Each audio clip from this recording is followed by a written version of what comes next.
For almost 3 years, the bear lived behind a chain-link fence in the corner of someone's backyard. No freedom to roam, just the same patch of dirt and weeds, day after day, season after season.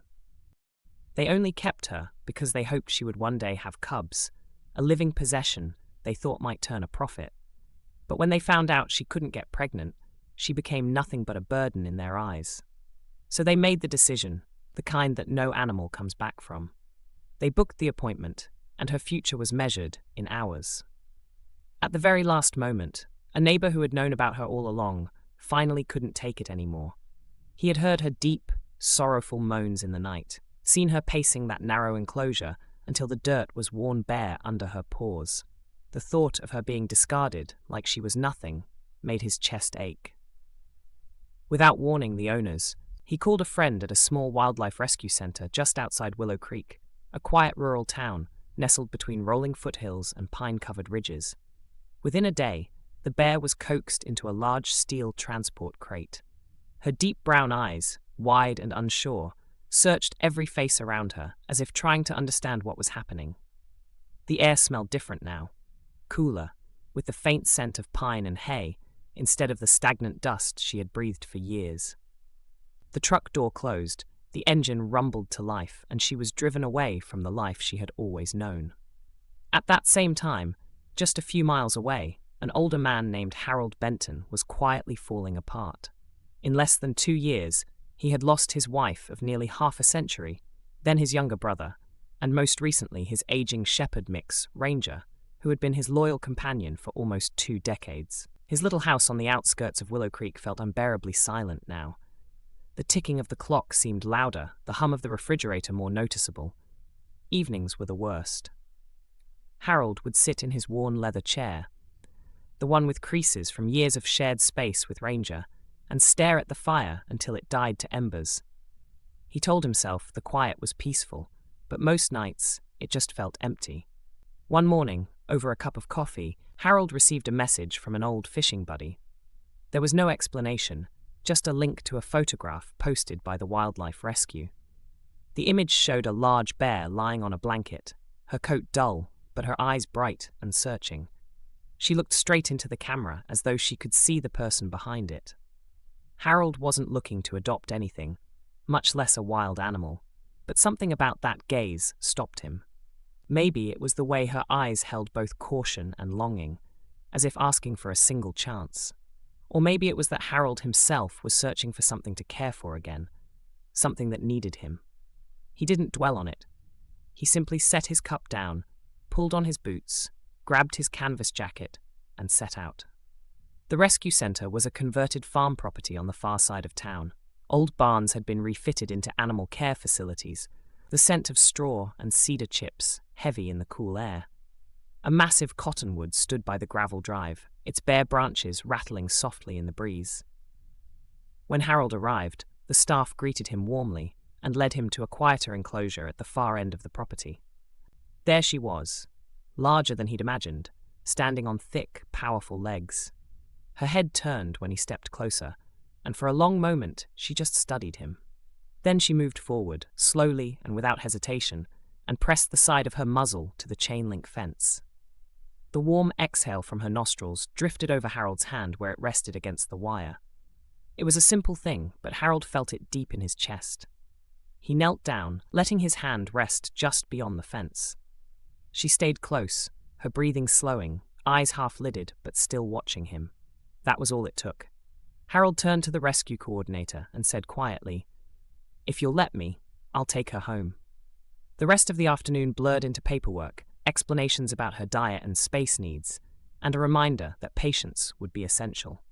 By late day, Harold was driving back toward Willow Creek, with the bear in a sturdy transport crate in the bed of his old pickup. He spoke to her during the ride, not expecting an answer, but wanting her to hear the sound of his voice. When they reached his property, a modest white house with a big back pasture that bordered the forest, Harold carried the crate to the covered porch and set it down. He opened the door and stepped back. The bear stepped out slowly, her claws clicking faintly against the wooden boards, her nose twitching as she caught the scents of wood smoke, pine, and damp earth. She scanned the open space ahead, ears swiveling toward the distant rustle of trees. Harold had spent the previous evening fencing off a wide section of his yard that stretched into a meadow where wildflowers would bloom come spring.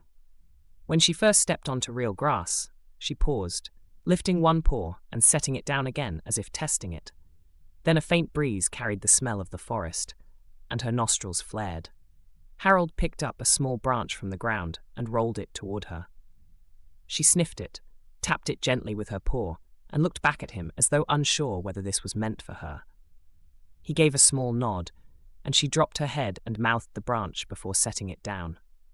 From that moment, something in her softened. She began to explore the enclosure, always glancing back at him as if confirming she was still allowed to. Inside, Harold gave her space. She found quiet corners to rest in, usually near a wall where she could see the whole room, but most evenings she would settle on the rug by his chair as the fire burned.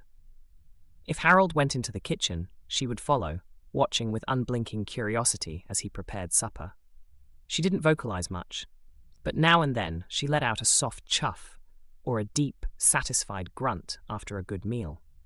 In the mornings, she would sit by the sliding door that opened to the yard, her heavy tail resting against the floor, ears pricked at the sound of a squirrel or bird. Sometimes she would make a low rumble that Harold came to recognize as her version of a greeting. The neighbor's old barn cat, oddly enough, would wander over and sit just outside the fence, while the bear pressed her nose to the mesh. The horses in the adjoining pasture eyed her warily at first, but within a month, she would lumber to the fence each morning, touch noses with them, and then lie in the hay as if she had always belonged there. As the weeks passed, Harold noticed something changing in himself too. He woke earlier, looking forward to the sound of her moving around, the soft pad of her paws on the floorboards. He found himself whistling while working in the garden, her broad head sometimes visible over the fence as she watched him. The silence in the house was no longer heavy. It was calm, balanced by the quiet presence of another heartbeat. She began to trust him more each day. She allowed him to brush her thick coat with slow, careful strokes. Sometimes she leaned into the pressure, closing her eyes. On late evenings, Harold would sit on the back steps, the smell of pine sap on the air, and she would settle beside him until their shoulders touched. They didn't need to say anything. The stillness was its own language.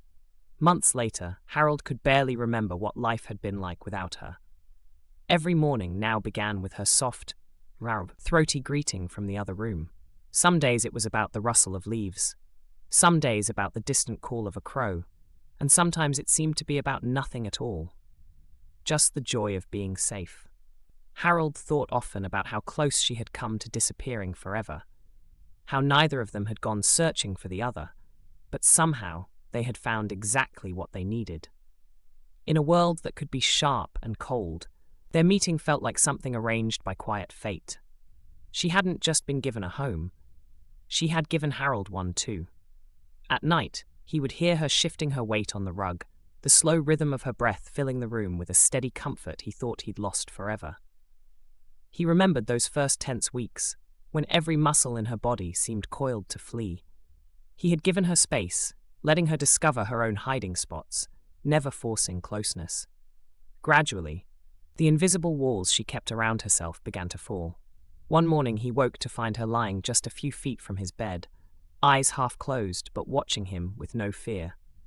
That was when he knew trust had taken root. When people asked why he'd taken in a bear, Harold only smiled and said, "Because she needed me, and I needed her." The words were simple, easy for others to accept, but the truth ran deeper than that, rooted in quiet mornings and long nights when the weight of loneliness had felt like a stone on his chest.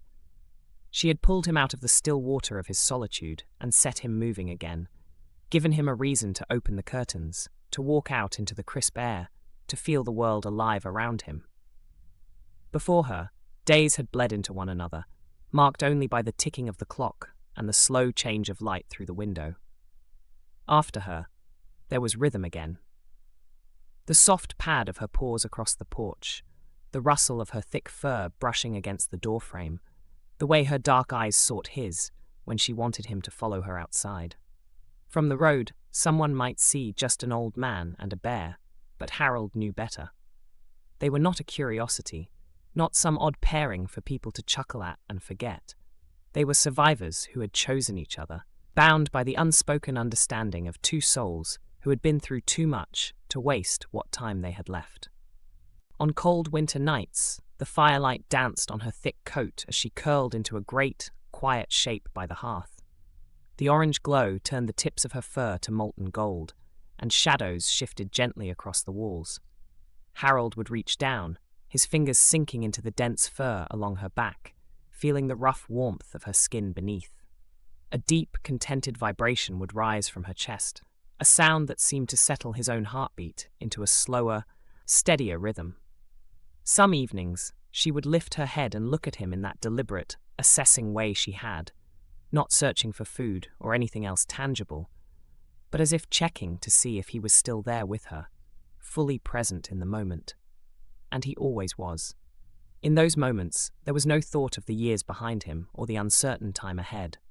There was only the soft hum of the fire, the faint creak of the logs shifting in the stove, and her steady breath.